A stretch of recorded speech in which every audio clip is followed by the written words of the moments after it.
El legado es un acto de impartir o de transmitir un derecho a persona o a alguien en particular, llámese una herencia, un testamento o inclusive algún conocimiento de algo. Entonces, por eso cuando uno dice estoy beneficiado de ese legado que me dieron, ¿verdad?, que alguien me otorgó, estamos hablando de esa manera correctamente.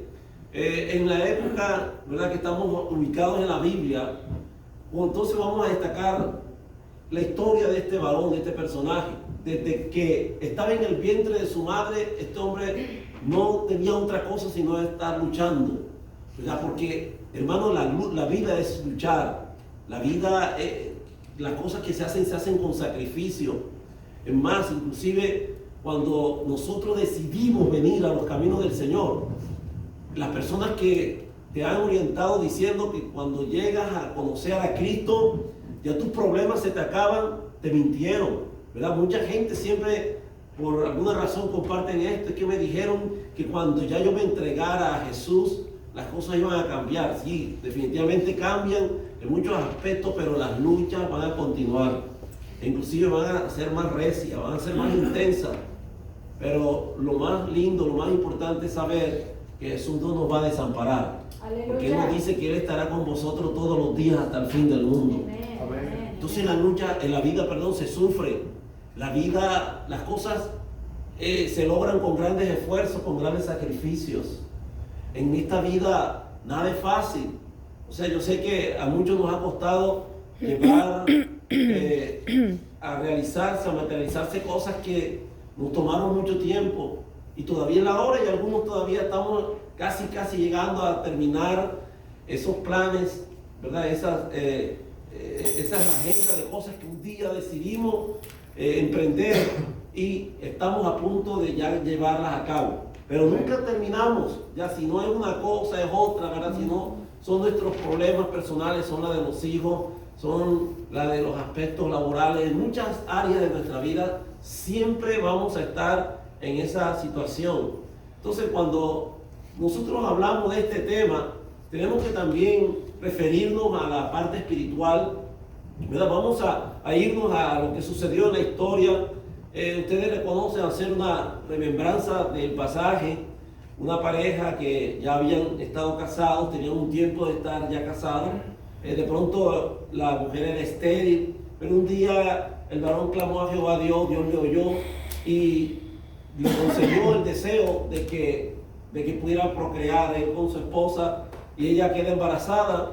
Entonces, en el proceso de la gestación había allí un movimiento dentro de la matriz, estaban como pareciera en una disputa el uno del otro, y ella llegó un momento en decir, si esto va a ser así, prefiero no vivir, ¿verdad?, para no ver esto. Pero fíjese usted que eso fue la mejor ecografía que se pudo haber realizado, porque por revelación divina Dios le declara que en ese vientre habían dos seres, dos bebés, y le revela el género, ¿verdad?, el sexo, diciendo que iban a ser dos varoncitos.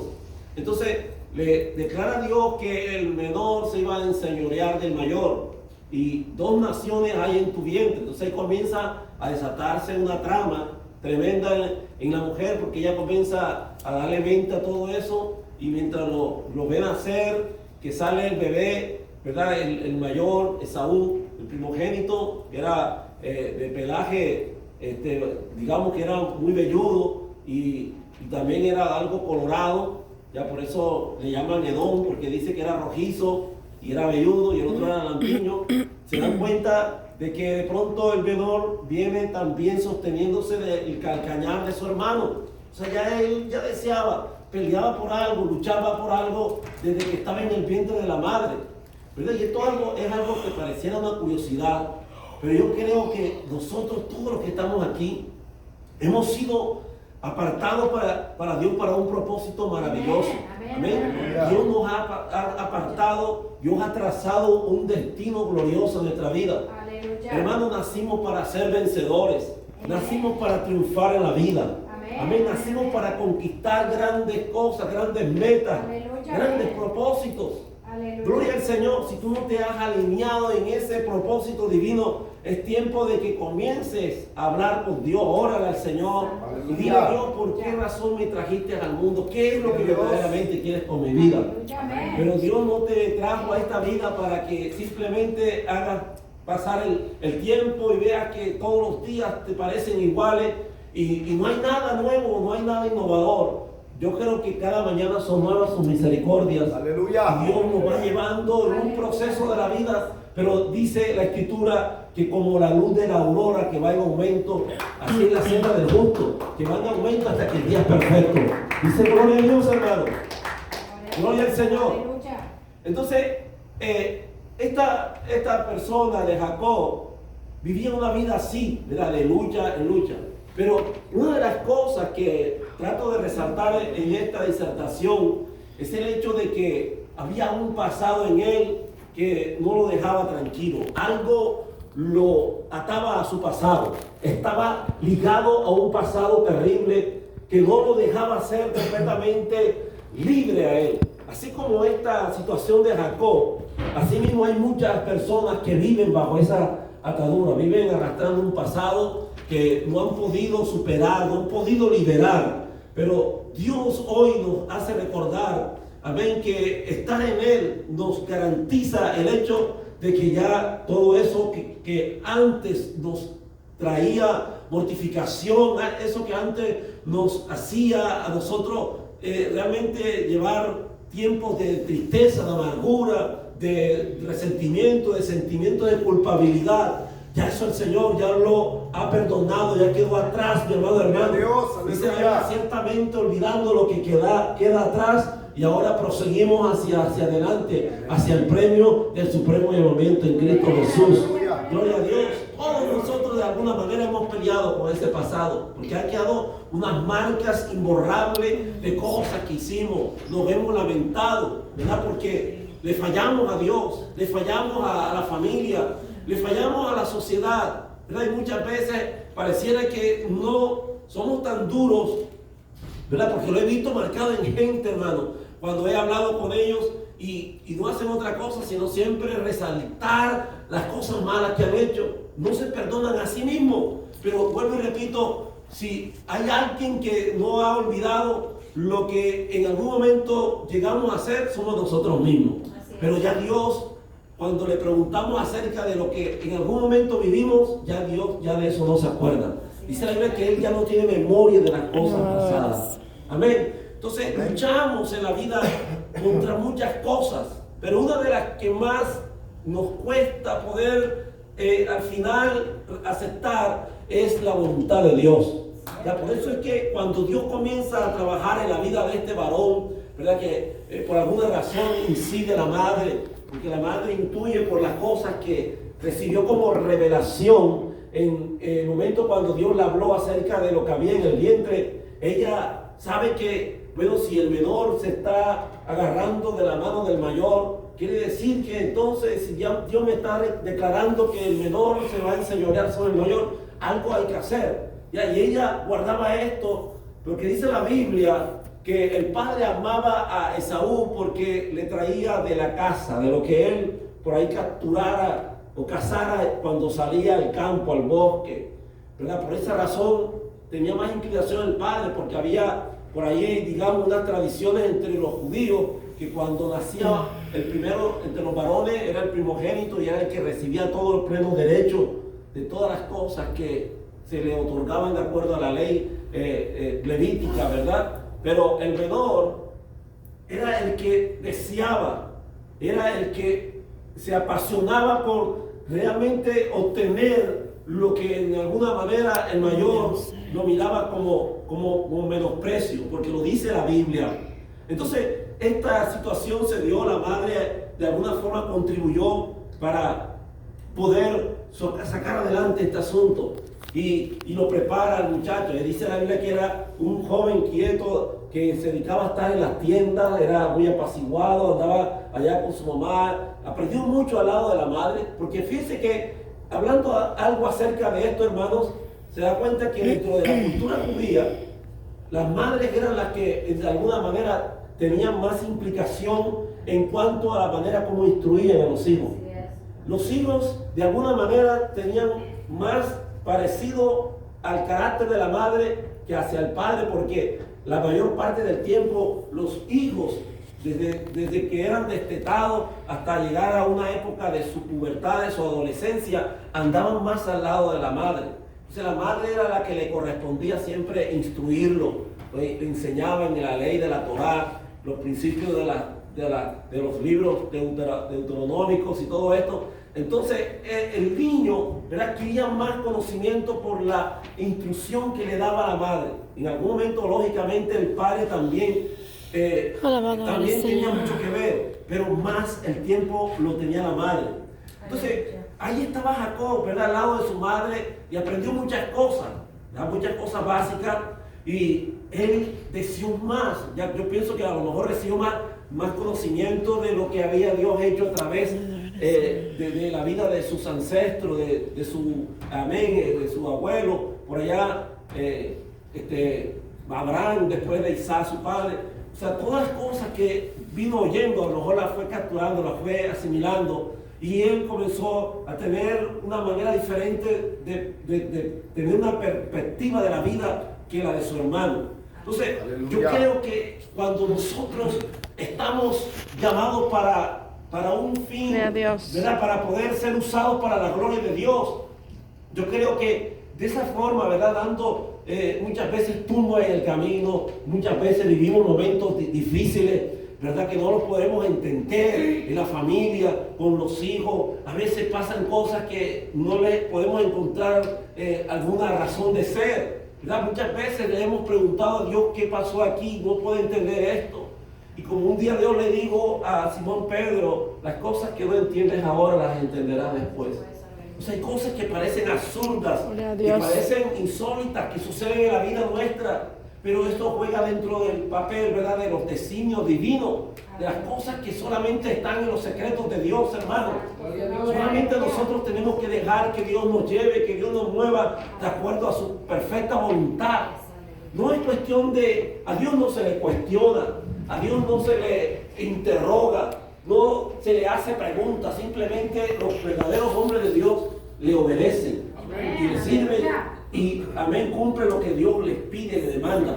Así es que trabaja este asunto, ¿verdad? Cuando el siervo se va a poner a estar dialogando con su amo, con su señor, y a estar haciendo alegatos con el amo. Bien, en esos tiempos bíblicos el siervo simplemente hacía lo que el amo le mandaba hacer. Amén, hermano. El siervo siempre estaba listo para cumplir las órdenes de su señor. Entonces, cuando se trata de los asuntos del reino, la iglesia también tiene que entender que nosotros estamos viviendo en un mundo que para nosotros es enigmático. La verdad, nosotros no sabemos qué va a depararnos el día de mañana. Con todo lo que está pasando en este mundo, nosotros no sabemos qué es lo que Dios quiere con nuestras vidas. Como decía la hermana, ella se miraba al otro lado de la eternidad, un paso hacia el otro lado, pero a Dios no le dio la gana de llevársela. Dios tenía otro propósito, ¿verdad?, para levantarla de esa cama y darle una oportunidad nueva. Hay otros que, más sin embargo, ni pensaba uno, siendo jóvenes, fuertes, de pronto sucumbieron ante ese virus, hermano, ya desde hace un año y medio para acá, y se fueron rápido. Era gente joven, de pronto uno los creía que iban a pasar ese proceso de la intubación y lo demás, pero de pronto la noticia es no, se nos fue. ¿Se da cuenta? He encontrado casos de personas en mi país, en pueblos bien distantes de la capital, de la cabeza municipal, en corregimientos, en ejidos, que tienen más de 104 años, como vi un caso de una señora, y increíblemente sobrevivió al COVID. Son casos impresionantes, como la de un joven que apenas estaba con el síntoma, ¿verdad?, y apenas estaba como empezando a dar eso, y de ahí del hospital cuando lo metieron nunca más salió. Entonces, esos son misterios que quedan solamente en la potestad de Dios, pero Dios sabe lo que Él hace con cada uno de sus hijos. Lo importante es que cuando tengamos que pasar por ese momento, hermano, Dios nos halle listos. Amén. Estamos preparados. Bendito sea Dios. No debe de ser un temor que sobrevenga a la iglesia. Amén. Porque si yo hoy preguntara, ¿cuántos de los que estamos aquí estamos listos para irnos en el rapto de la iglesia, en el arrebatamiento? Levanten la mano, ¿cuántos están listos para irse? Amén, gloria a Dios. Todos, definitivamente sé que todos levantaríamos la mano. Todos estamos listos para irnos en el arrebatamiento, hermanos. Amén. Amén. Pero yo preguntara, ¿cuántos estamos listos para morirnos? Amén. ¿Cuántos quieren morirse ahora mismo? Gloria a Dios. Y como que lo pensamos. O sea, habrá algo diferente. No es el mismo destino, tanto irnos en el rapto, en el arrebatamiento, como el de morirnos e irnos también para con el Señor. ¿Se da cuenta que es lo mismo? Solo que muchas veces nosotros estamos condicionados, que nuestras mentes están ligadas con las cosas de este mundo. ¿Entiendes? No, hemos materializado, nuestra mente está conectada con los afanes, con las cosas, con el apego de las cosas de este mundo, la familia, que los hijos, que esto, que lo otro. Pero tenemos que tener una mente, amén, aleluya, como de ciudadano del cielo. Porque dice la Biblia que nosotros somos como extranjeros advenedizos, porque nuestra ciudadanía está arriba en los cielos. Entonces tenemos que todo el mundo tener esa frecuencia, tener esa conexión con el cielo, para que podamos entender mejor el plan de Dios para nosotros. Amén. Luchemos por ese legado que Dios nos ha dado. Ya, Dios nos ha prometido tantas cosas, hay más de 3,000 promesas en las Escrituras, ¿verdad? Y hay más de 360 veces la palabra en la Biblia que se repite como no temas. Dice como que si Dios mismo hubiese declarado que por cada día tú recuerdes que Él te está diciendo no temas. Aleluya. Entonces, ¿por qué estar como desubicado? ¿Por qué estar desenfocado? ¿Por qué estar como envanecido en otras cosas que no tienen trascendencia en la vida? Peleemos por lo que sí vale la pena. Amén. Atesoremos realmente lo que sí vale la pena en nuestra vida. Amén. Las cosas imperecederas. Lo que realmente no tiene relevancia, deséchalo. Amén. Enfócate en la salvación. Amén. En lo que Dios te ha dado a tu vida. Ministra para el Señor. Haz obra de evangelista. Cumple el ministerio. Amén. Haz las cosas que a Dios le agradan. Gloria al Señor. Las cosas que a Dios le interesan. Porque lo demás, hermano, todo eso es efímero y es pasajero. Pero las cosas que realmente merecen, amén, atención, son las que muchas veces la iglesia menosprecia.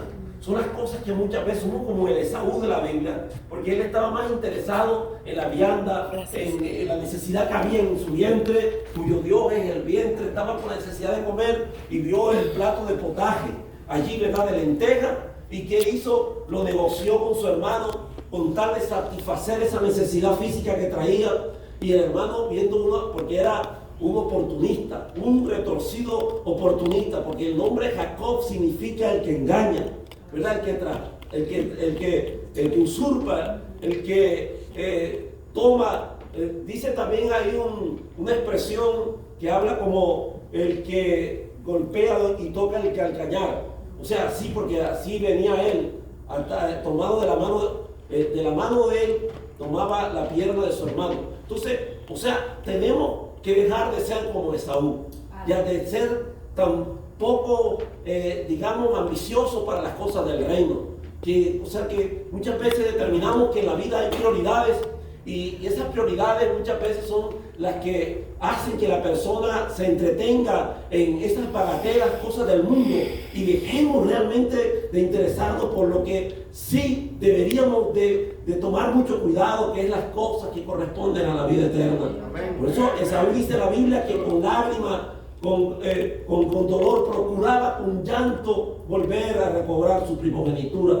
Entonces, hermano, amén, tenemos que pedir al Señor que nos dirija hacia donde Él quiere que nosotros nos conduzcamos en este camino. ¿Qué es lo que Él quiere con nosotros? Bendito sea el nombre del Señor. ¿Qué hizo Jacob, verdad? Después que la madre le dio una cantidad de instrucciones, al final para librarlo de las manos de su hermano, porque un día declaró Esaú, cuando por segunda vez le toma el lugar al negociar, ¿verdad?, la parte de la bendición que el padre Isaac le da ya estando ciego y viejo, ya, y le toma la bendición final. La madre le dice: huye de esta tierra, porque escuchó el dicho de su hermano que dijo: un día de esto habrá luto en la casa de mi padre, ¿verdad? Porque su corazón se llenó de odio, de enojo hacia su hermano. 2 veces me ha usurpado mi lugar. Entonces comienza una nueva faceta en la vida de este varón. Y esto es lo fascinante. Bien, cómo Dios obra en la vida de alguien, que para mí en lo particular, de todas las cosas que yo leo en la Biblia, de verdad me parece muy destrampado una persona como Jacob. Alguien como él, yo digo, ¿cómo puede Dios tratar con una persona como esta? ¿Verdad? Era tramposo, una persona, digamos, engañador, que tenía por ahí unos aires de que también era algo mentiroso, oportunista, como decía, pero, o sea, como haya sido, Dios conociendo la naturaleza, el corazón de cada persona, cómo Dios tenía en cuenta la vida de ese varón. Yo no sé cómo usted vino a los pies del Señor, yo no sé qué cantidad de cosas malas haya hecho usted en la vida, pero algo bueno Dios tuvo que haber visto en su corazón. Algo Dios tuvo que haber visto que le llamó la atención. Bendito sea el nombre de Jesús. Yo creyendo en el Señor, ¿verdad? Yo he visto casos de personas que han sido un sicario, prostitutas, brujas, satanistas, y han llegado al camino del Señor, y cómo Dios los ha amado de una manera maravillosa, ¿verdad? Y cómo Dios los usa tremendamente. Entonces, cómo Dios usó a ese hombre, ¿verdad? Lo llevó a un tratamiento, ¿verdad? Porque Dios, antes de usar a alguien, primeramente tiene que lavar, limpiar el vaso que va a usar. Como decía un pensamiento de hace muchos años, que Dios no exige necesariamente que sus vasos sean de oro, ya, pero sí requiere que por lo menos estén limpios. ¿Entiendes? Entonces Dios tuvo que un día tratar con él. Cuando él iba camino hacia la tierra ya de los orientales, iba camino hacia uno de los caldeos por allá, resulta que él comienza a hablar con Dios, como que fue una de las pocas ocasiones. Fíjese usted que el de ida, el tiempo que fue ese cuando él iba de ida, y el tiempo cuando regresa, cuando venía de vuelta, son las ocasiones que yo veo que él se digna en establecer una relación con Dios. Cuando una persona se dispone de corazón a hablar con el Señor, yo creo que comienzan a suceder cosas extraordinarias en la vida del hombre. Ahí fue cuando comenzó él a entender el antes y el después. Dios siempre hace cosas nuevas en la vida de cada uno. Amén, hermanos.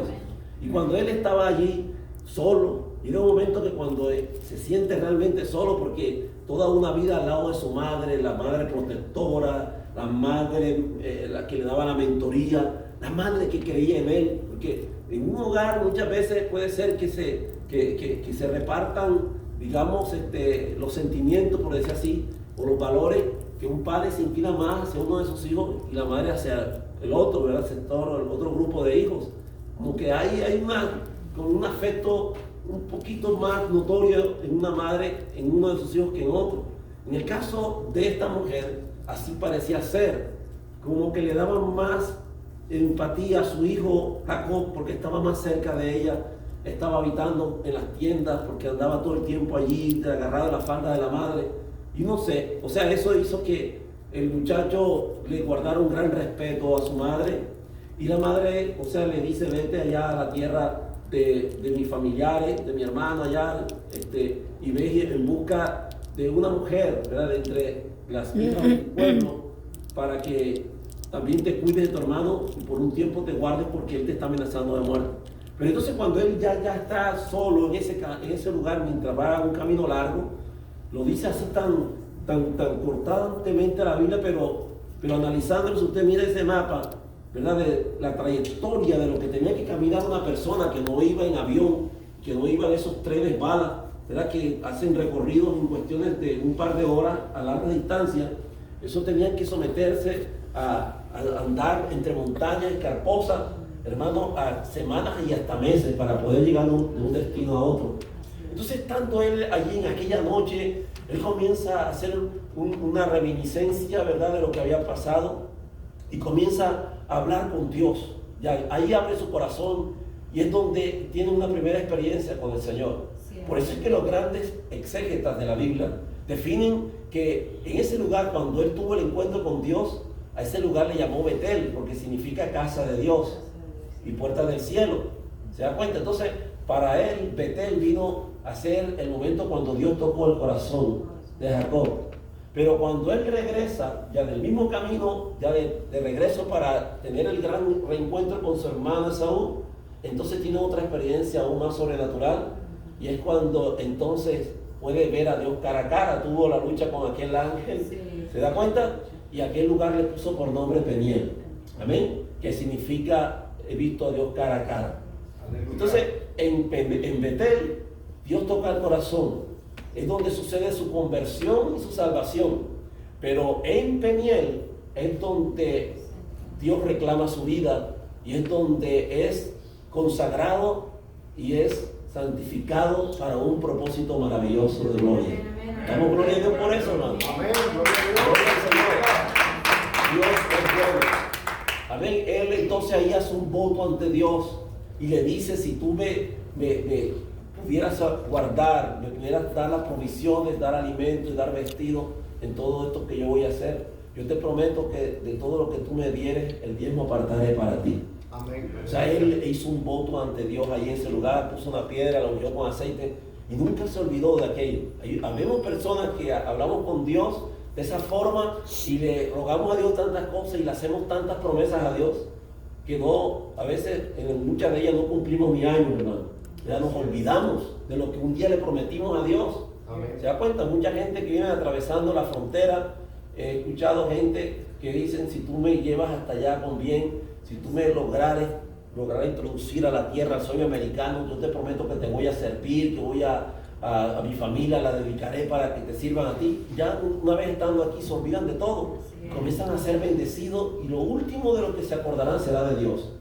Porque cuando ya uno les habla, dicen: no hay tiempo para estar hablando de Dios, no hay tiempo, no tengo tiempo, el trabajo, que esto y que lo otro.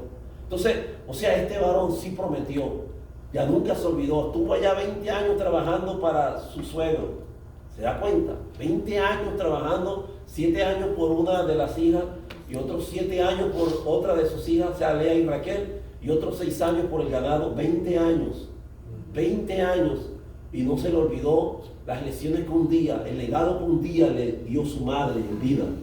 Hay cosas que muchas veces pareciera que eso se olvidara, ¿verdad? Pero los hijos, cuando son sabios, ya los hijos sabios saben captar la instrucción que un padre o una madre le está dando a sus hijos. Pareciera que ellos están como distraídos, pareciera que fueran desatendidos realmente de sus obligaciones y que de lo que Dios quiere hacer con ellos, pero ellos están en otra onda, ¿verdad? En otra órbita, pero en el fondo ellos te están guardando aquellos grandes consejos. Y un día, aunque al momento usted no los mire que los están llevando a cabo, yo sé que en el momento que Dios ha marcado, ¿verdad? En su tiempo, porque la Biblia dice que dice que el Señor ha prefijado el orden de los tiempos. Y dice la Biblia que no le son ocultos los tiempos al Todopoderoso.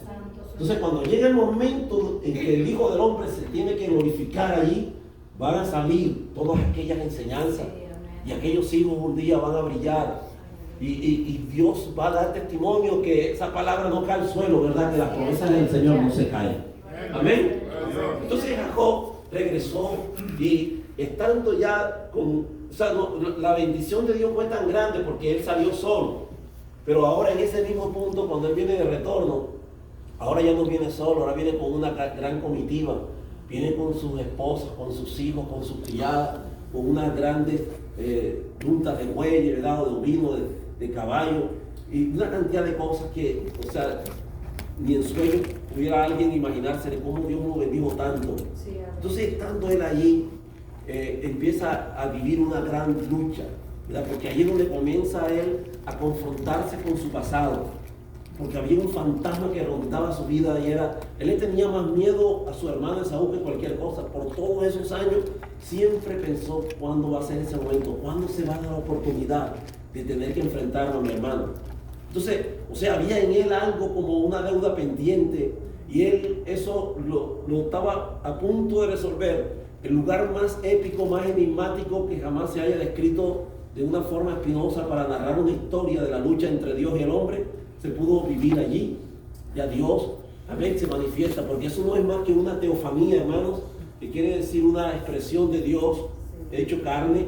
Ya es una cristofanía, porque lo que más se acerca a Dios nadie la ha visto jamás, pero como Cristo es la imagen visible de Dios, entonces podemos decir que es una cristofanía cuando se manifiesta ese varón del capítulo 32, verso 24 de ese libro de Génesis.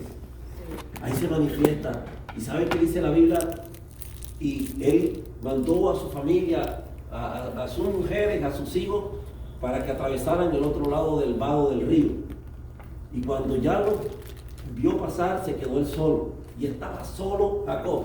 Fíjense que son los momentos cuando tenemos la necesidad de comenzar a valorar de que para que en la vida a nosotros nos vaya bien, necesitamos tener que apartarnos esos son los momentos cuando comenzamos a entender realmente el valor de lo que es la oración. Muchas veces nosotros hacemos las cosas al revés. Cuando ya nos vemos metidos en el problema, es cuando entonces queremos estar a solas con Dios. Este varón, entonces vio que el asunto estaba difícil. Ahora viene lo más duro, todavía no había sucedido el encuentro con su hermano, y él decidió quedarse a solas e ir mandándolos así como en lotes. Claro, vayan a una distancia uno del otro y vayan entregándole a él todo lo que es esta dádiva que yo la he dedicado, la he reservado para él. Pero él se queda solo y él comienza allí a librar una gran batalla en su vida. La lucha que él ejercía encarnizada o ensalzada no era contra Esaú ni contra huestes, ¿verdad? Que no, quizás conociera a él espiritualmente, sino era con él mismo. ¿Entiende? Contra él mismo era que estaba esa lucha, porque Dios tenía que hacer algo en la vida de ese varón. Y si usted es un asiduo lector de ese pasaje de la Escritura, se va a dar cuenta que dice la Biblia que fue el ángel el que luchó con Jacob. Fue el varón el que luchó con Jacob, no Jacob con el varón. Porque como era un lugar oscuro, era un escenario que estaba oscuro, quizás, fíjense usted lo que pudiera haber pensado Jacob: este tiene que ser mi hermano Esaú, y ahora viene a hacer venganza de mí, de todo lo que yo hice. No lo podía ver. Por eso pregunta: ¿quién eres tú? ¿Cómo te llamas? No lo podía palpar. Pero toda la noche, dice, había una lucha forjada entre ellos dos. Era el varón el que luchaba con el ángel, con Jacob. ¿Sabe por qué era el ángel el que luchaba con Jacob? Porque en Jacob Dios tenía que sacar muchas cosas que habían en su corazón. Dios tenía que erradicar el resentimiento, el engaño, la mentira, ¿verdad? El hombre viciado conforme al hombre de pecado, toda esa naturaleza malvada. Dios tenía que hacer un trato, porque para poder Dios cambiar la identidad de cada uno de nosotros, primeramente Dios tiene que transformar nuestro corazón. Amén. Nos tiene que santificar, y entonces es cuando nos da una nueva identidad. Como dice 2 de Corintios 5:14, de modo pues que si alguno está en Cristo, nueva criatura es. Las cosas viejas pasaron y aquí todas son hechas nuevas. Amén, hermano. Entonces allí comienza a librarse una gran batalla que aunque aparentemente todos afirmamos que Jacob la gana, realmente la pierde. Tiene que él perder para poder ganar. Toda la vida es así, tenemos que perder para poder ganar. Cuando aquel varón que sostenía esa lucha intrínseca allí, ya yo no me puedo imaginar una lucha ya de pelea hombre a hombre, porque jamás un ser humano iba a vencer a Dios. Ya, o sea, no, Dios con tan solo una mirada, el Señor ahí con tan solo una mirada lo podía haber derribado. Ya tan solamente haberle puesto el dedo en la frente lo podía haber derribado a cantidad de metros de distancia. Ya, pero se trataba era como de un forcejeo, como que lo estaba agarrando y no lo quería dejar. Y le decía: si no me bendices, no te vas, ¿verdad? Y no, si no me bendices, no te vas. Mire la implicación, hermanos, el valor tan grande que personas como estos patriarcas le daban a la bendición. Él sabía que era el sello, la tapa, ¿verdad?, que sellaba por completo su vida en la tierra. Si tú deseas realmente vivir una vida de éxito, de abundancia, de que todo lo que emprenda en tus manos te salga bien, reclama esa bendición del Señor. Pero asegúrate que la bendición de Dios está contigo. Porque hay mucha gente que juran, que creen que Dios los está guiando en el camino, pero quizás muchas veces pueden ser personas que son talentosas, personas que tienen las agallas, o sea, es decir, saben lograr emprender algún tipo de decisiones o negocios en la vida, pero no necesariamente hay que atribuir que Dios está ahí, ¿verdad? Porque hay personas que aunque viven, ¿verdad?, teniendo éxito en todas esas cosas, viven en desobediencia con el Señor, ¿ya? Y la única señal que a nosotros nos puede hacer una declaración abierta, que nos puede dar luz de saber que estamos en la misma sintonía con el cielo, es cuando vivimos en obediencia a Dios. Aleluya. Nada te va a hacer falta. Dice la Biblia que el bien y la misericordia de Jehová te seguirán todos los días de tu vida. Amén. ¿Y cuál es la bendición que Dios declara en Deuteronomio? Si guardares estos estatutos, estos mandamientos, yo también estaré contigo y te bendeciré tu entrada, tu salida, bendeciré tus granos, bendeciré el fruto de la tierra, bendeciré a tus hijos, a los hijos de tus hijos, ¿verdad? Porque esta es la bendición de la obediencia.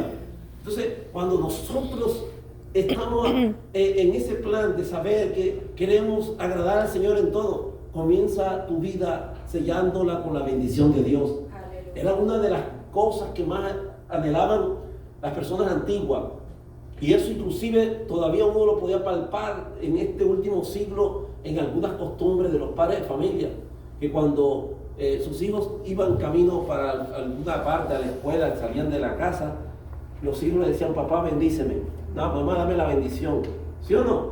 Yo recuerdo que cuando visité mi país, después de más de 5 años, 6 años de estar fuera de él, en el proceso cuando estuve viajando por todos estos países de América Central y Estados Unidos, y regresaba por primera vez después de casi 6 años, digo, a mi país, hermano, coincidía con la boda de mi hermana. Entonces una de las cosas que más me llamó la atención era el hecho de que cuando ella, después que habían hecho la ceremonia nupcial en la iglesia, ellos, los novios, llegaron primero que todo el mundo y llegaron a la casa, o sea, de mi padre, donde vivía mi hermana.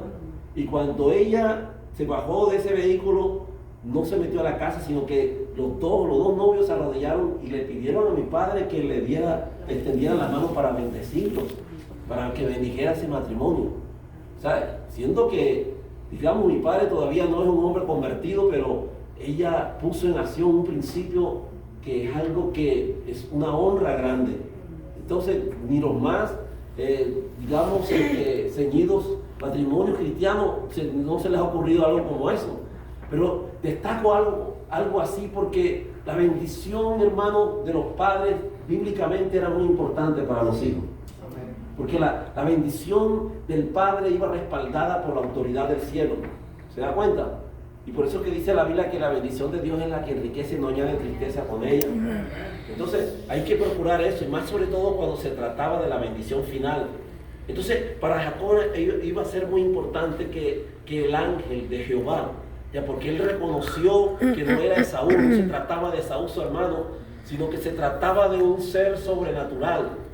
Porque dice la Biblia, para que usted pueda reafirmar lo que estoy diciendo conmigo, si usted se va al libro de Oseas, capítulo 12, versos 3 y 4, ¿sabe qué dice la Biblia? Y aún habiendo prevalecido por encima de su hermano en el vientre de su madre, dice también que perseveró, dice, lloró y le rogó a Dios, y él declaró: yo soy Jehová, Dios de los ejércitos. Esa palabra que no se culminó allá en el capítulo 32 de Génesis, verso 24, cuando le pregunta: ¿cómo te llamas tú? Y él le responde: ¿por qué preguntas por mi nombre? ¿Te das cuenta? Se lo está revelando allá Oseas capítulo 12, versos 3 y 4. Gloria a Dios. Entonces, ¿qué me enseña la Biblia con esto, mis amados hermanos? Que cuando Esaú estaba en esa disputa, en esa lucha intensa con el ángel, no solamente se fue al forcejeo, no solamente se fue a lo bruto ahí, a lo agresivo, a lo tosco, sino que ese hombre que usted lo miraba así corpulento, ¿verdad? Porque era una persona que también se dedicaba al pastoreo y lo demás, y para haber caminado distancias larguísimas y todo, se requería de una resistencia física increíble. Amén. Ese hombre allí también se quebró y comenzó a llorar. ¿Ya? Y ese lloro que allí él expone abiertamente, eso nos hace ver muchas cosas. Eso revela la naturaleza completa de su corazón. Eso como que nos abre un panorama de una radiografía del corazón de Jacob. ¿Sabe una cosa? Eso me huele a que el hombre se arrepentía, amén, de todas las cosas que había hecho. Dios, cuando dice la Biblia que él se fue a orar, cuando dice se fue a orar a solas, yo creo que vino en él un contenido de como si fuese un flash, ¿verdad? De un resumen de lo que había sido su vida hasta ese momento, y comenzó a recordar cuando dice y se quedó solo para orar. Comenzó quizás a vivir un momento de agradecimiento, porque recordó cuando yo apenas iba camino para allá, para la tierra de mi tío Labán y toda su comitiva, Yo le pedí a Dios que me guiara en el camino, que me pudiera dar de su providencia, que me guardara, que me diera alimento, me diera vestido. Ahora ya estoy de regreso y no solamente me sostuvo por esos 20 años, sino que me dio un hermoso hogar, una gran familia, me dio de los hijos que me dio 12 hijos, amén, las siervas, toda la cantidad de animales. Y por eso en ese momento tenía muchas razones para poder, amén, entender que era un tiempo de agradecimiento. Y cuando vea a ese personaje, amén, que se le aparece, no iba a ser nada fácil.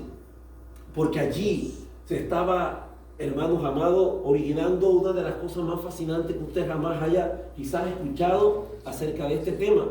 Pero allí se estaba incubando el comienzo, el origen de una gran nación, que es la nación de Israel. Allí estaba él peleando a nombre de toda una gran nación, como en representación de toda una gran nación, que es el pueblo de Israel. Dios le dijo, ya no te llamarás más Jacob, sino que te llamarás Yisrael. Ya, el nombre en hebreo es Yisrael, y la palabra Yiyah significa el que logra prevalecer. Ya, y la palabra él al final, todo siempre se va a traducir como Dios. Entonces, el que prevalece delante de Dios, el que luchó con Dios, ¿me entiende, hermano? Y allí fue donde realmente recibió ese nuevo y comenzó allí a verse prácticamente él como